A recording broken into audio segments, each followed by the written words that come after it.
Numero kan mga nagbabakal nin e-vehicle sa syudad ni Naga nagdadakol. Pagulanto kan presyo kan produktong petrolyo, pigihiling na saro sa mga rason sa likod kaini. Uyan report. Naabutan kan GMA News Team si June Tanay na nagka-canvas nin presyo kan mga e-bike sa sarong tindahan kan e-vehicle sa syudad ni Naga. Para kaya sa iya, mas praktikal sa panahon ngunyan ang paggamit na sanakan e-vehicle kumpara sa mga lunadang di gasolina. Dahil kung baterya lang kung ganitong baterya, mas okay na to.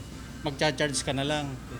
Pero kung gasolina, mas mahal. Sa 12 taon man na paggamit kan e-bike ni Edgardo Fuentes, day na niya makwenta kung guraano kadakula ang natitipid niya sa pamasahe. Tipid sa transportasyon dito lang sa sentro kuan.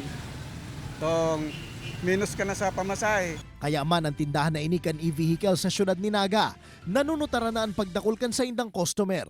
Number one reason nila bakit nag-switch sila sa e-bike is yung pagtaas nga din ng gasolina. Within this week, siguro more than 10 customers na, 10 units na yung na-release namin.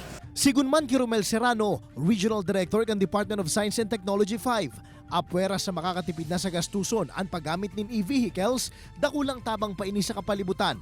Huli tada ini nag-i-emit nin carbon dioxide na nagkakausan in polusyon sa hangin.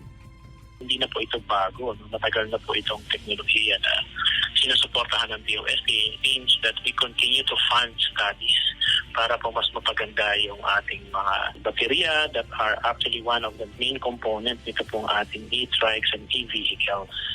Sa ngunyan, padagos man na nagsasagibon nin maninigong pag-aadal ang nasambitan ng ahensya sa pagdiskubre nin mga bagong teknolohiya na makakatabang sa pagbalanse sa konsumo sa kuryente kan mga e-vehicle. Nganing in kasong magdakulman ang mga nagagamit kaini, dahil man gayong maapektaran ng supply kan kuryente sa nasyon. Kaibanan si Carlo Abonita, Jesse Cruzat, Balitang Bicolandia.